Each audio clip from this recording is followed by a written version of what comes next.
Mires are among the most unique ecosystems on the planet.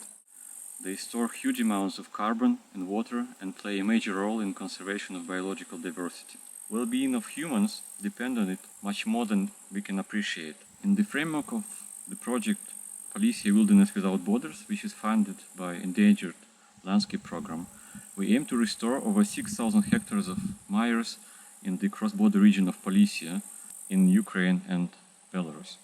We are now at our first restoration site, which is called Neresnya.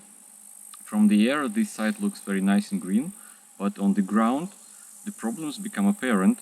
In particular, if we look at the peat layer, which is absolutely dry and basically looks like gunpowder.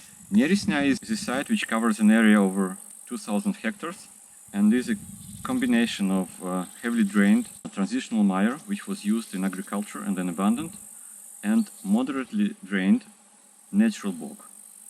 In our project we set up, before restoration, we set up a monitoring system to fix the baseline parameters and assess how restoration is taking place. We are looking at how much water is discharged through the drainage channels, how groundwater level fluctuates at different parts of the restoration site. We have made a very detailed vegetation map to see how vegetation reacts to restoration, and we are looking at invertebrates, which we believe will be the fastest reacting group of animals. Our baseline data shows that every year over 10 million cubic meters of water is discharged from the site through the drainage channels. And the restoration strategy will be straightforward and will involve blocking these drainage channels with simple soil dams, which we know are very effective and easy to maintain.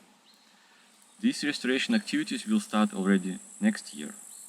Look forward to seeing you all here, guys, next year.